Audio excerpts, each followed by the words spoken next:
Hello there, and welcome to the LipSnap Love Show with me, your host, Audrey-Ann. And in this week's episode, I am going to walk you step by step through how you can critique your own images. So you can see what works, what doesn't, and what might need to be improved upon next time. Now, being able to objectively critique an image is a great skill to have. It can really help you look at an image much more objectively, break it down into its components.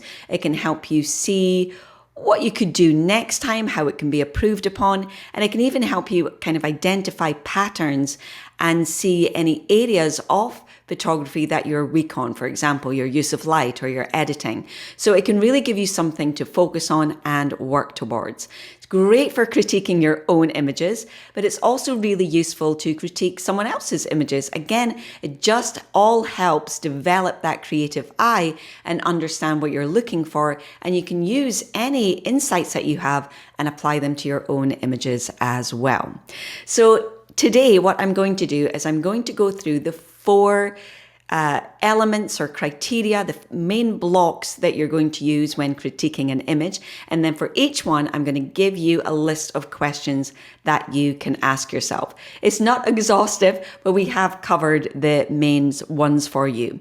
And so what you can do is you can look at your images, start with these four categories in the broad strokes, and then drill down into each one and see, is there anything that I could do to improve? Did I get this right? Did I not get that right? What could I improve or do differently next time?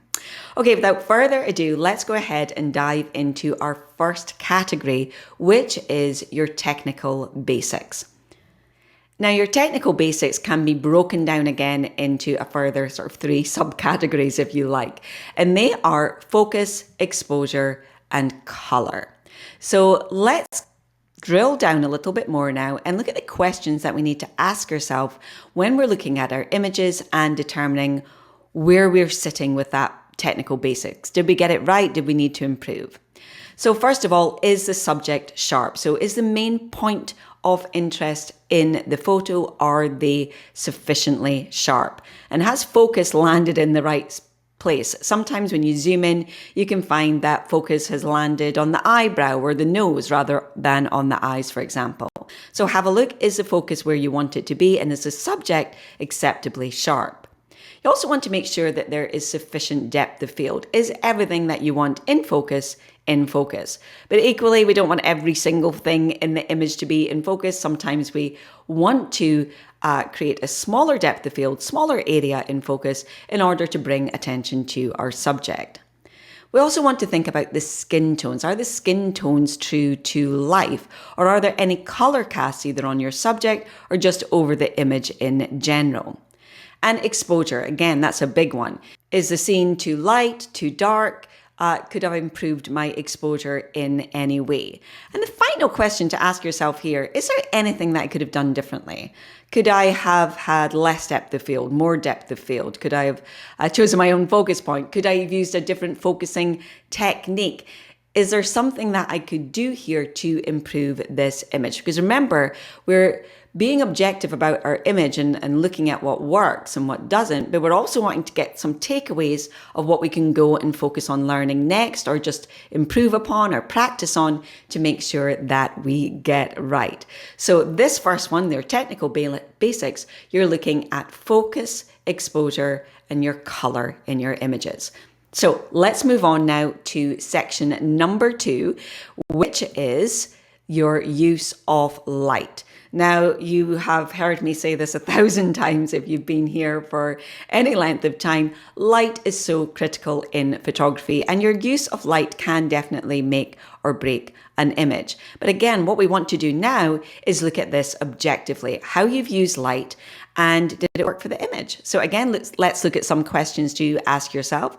So the first one is, does the subject have depth and dimension? We don't want our subjects looking flat.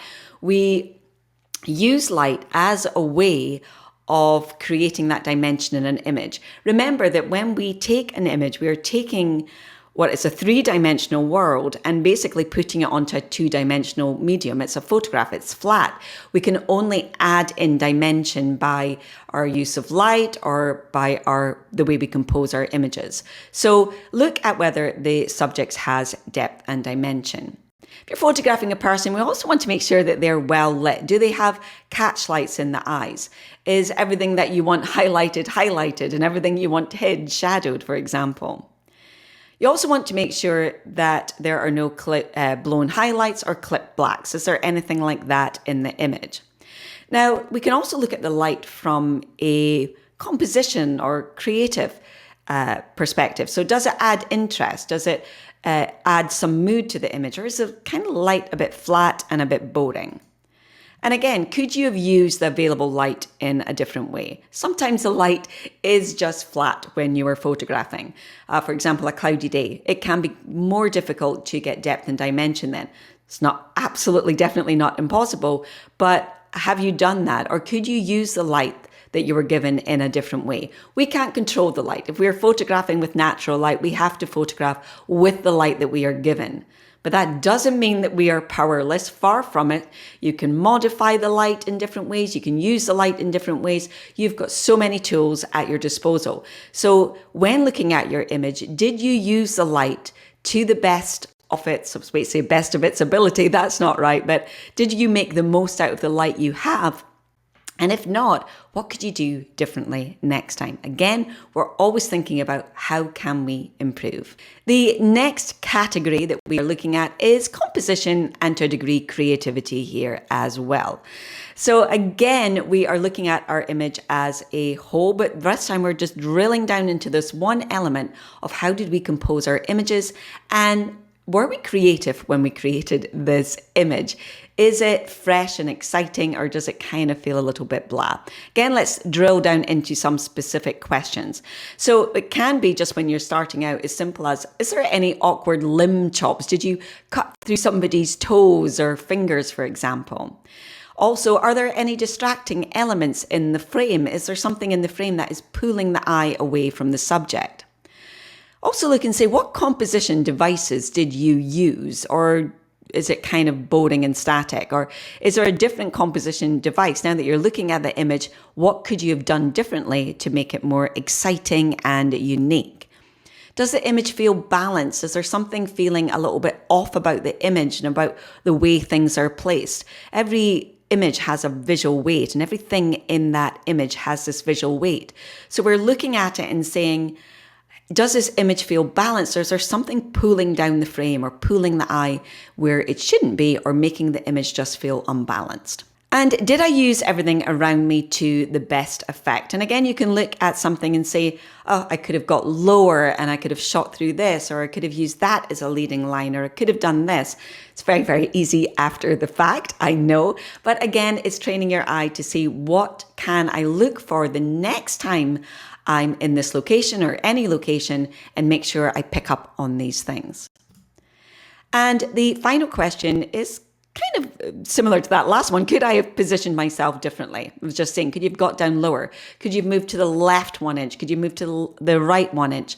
Is there something sticking out of your subject's head that just a shift? Could I have shot from a completely different direction? I've shot from here and I've completely forgotten, for example, to get in closer. So I noticed this very recently. I came back from a shoot and I'd taken all these images in one location, and it was fantastic. It was a great location. And then I realized that I'd broken my own golden rule and I hadn't moved around in that one spot. So again, could you have positioned yourself differently, either to improve that image or just give you more variety over that shoot overall? So the final element is the post-processing of this image. Now, editing is another key element of your photos. So your technical basics is one, the light you use is another, the composition is another, and how you edit your image is also another really key, important part. It's not out there. It's not something that's optional. We our images are always edited. We take an image in the raw file format. It has to be made into a JPEG. And when you leave it up to your camera, they are going to add its own level of processing in its own way, which isn't going to be ideal. It's like auto for processing. We want to do the processing ourselves. Whether we do a little or a lot, it is a key part of the creative process. Just the same as what shutter speed you choose or which aperture you use or where you position yourself. They're all key decisions, and how you edit your photos is another key decision. Okay, let's go ahead and break down this into some more questions as well. So the first one is there anything obviously overdone? Over sharpening and oversaturation of colors, obvious vignettes, etc. What I often do is I edit an image, I go away for 24 hours, and then I come back. And you will often find that something glaring comes out at you. You go, God, what was I thinking? That image is obviously too green. Or what was I thinking? That vignette is too much. Or what was I thinking? I've obviously, there's an actual halo around my subject where I've brightened them, or whatever it might be. But you'll find that your mistakes come out a lot more if you look at them with a fresh pair of eyes. So 24 hours, edit, then come back and look and say, is there anything that's really obviously overdone in this image? The next is, does this image have depth and dimension? Now, you'll be thinking, well, you already asked that question. They kind of all overlap. And that is because we can add depth and dimension by our use of light, by our composition, by our technical basics, by our camera settings, and back there again in editing. Everything in photography is connected. Absolutely everything. You cannot learn one element of photography and expect to be a great photographer. We need to have all of these elements working together. And when you do, they actually all work with one another. If you understand what you are doing when you're photographing and what you can do in editing, it all comes together in this beautiful relationship because we can see all the parts working together.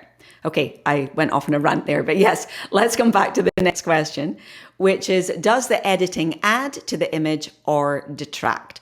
Because what we can find sometimes is that we do so much work in the editing and actually it's detracted from the purpose of the image, which might be a portrait image, and now our eyes are all drawn to the editing rather than the main focus there of the image.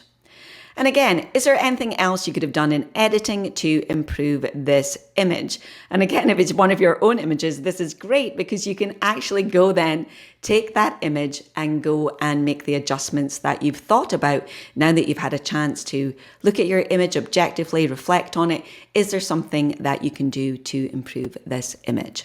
So you can see that you've got that 4 main categories to look at. And what I want you to do is kind of, you should take one image, but you can also take all of your images. This is the benefit of doing your own images and your own critiquing. Looking at them all, is there something that is coming up again and again? For example, do you find yourself consistently missing focus? Well, then maybe you need to learn some more focusing techniques, some more strategies, and different ways that you can focus on your subjects. There's loads of different techniques. If you're just using one, you're missing out, for example. You could look at it and say, I keep using the same light. I'm in cloudy light. I can only use safe boning light. Maybe it's time to look at your use of light and learn how to use more different lighting strategies, get more in depth in that. Look at your composition. Are you still just using the rule of thirds, for example? And again, what can you do here? What different compositional strategies could you use? Is this something that you need to focus on?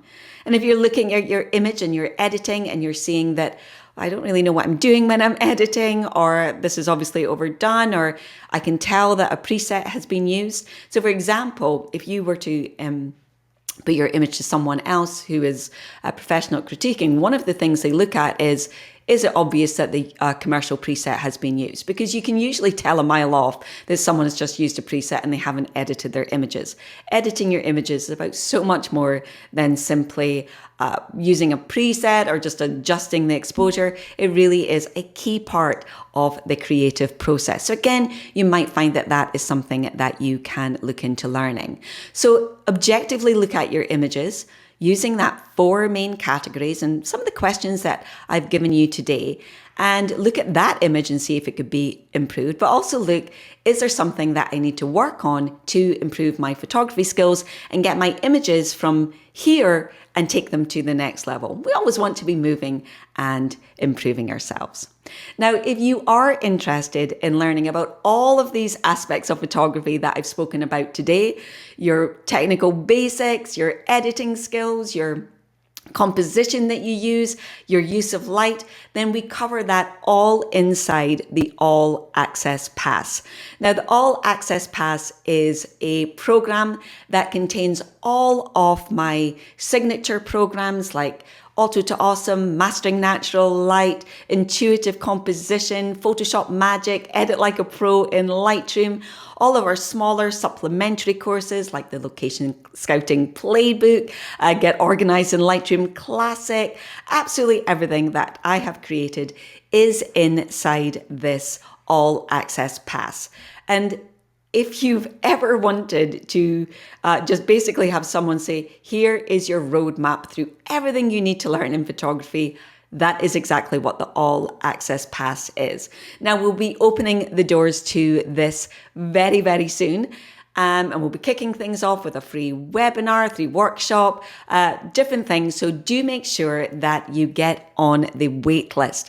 If you go to livesnaplove.com/pass, that's livesnaplove.com/pass, you can get your name onto the wait list there, and you will hear all about the program when it is released. And as I say, that will also give you a seat in the upcoming workshop that we have.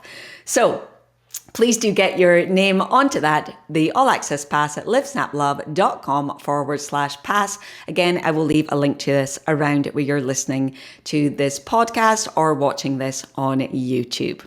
So that's it from me today. I hope you found this helpful. I hope you're going to take what you've learned here today and go and start to look objectively at your own images and see what areas you might need to improve upon. Now, if you enjoyed this video, you got something out of it, please, please, please do me a couple of favors. Subscribe to the channel because it's so important to have subscribers. It helps our content get found. If you're listening to this on a podcast episode, do make sure to follow and subscribe wherever you get your podcasts. And if you have an extra couple of seconds, if you could leave a comment or give the video a thumbs up on YouTube, or leave a rating if you're listening to this on Apple Podcasts, this really helps little fledgling creators like myself get found, and therefore helps us create even more free, useful content for you. And finally, don't forget to get your name down on the waitlist for the All Access Pass. We'll be opening the doors soon. And as I say, you'll be the first to know. You'll get early access, and you will also get that seat in their upcoming free workshop. So that's it from me today. Thank you so much for being here, and I will see you again really soon. Have a great week. Bye for now.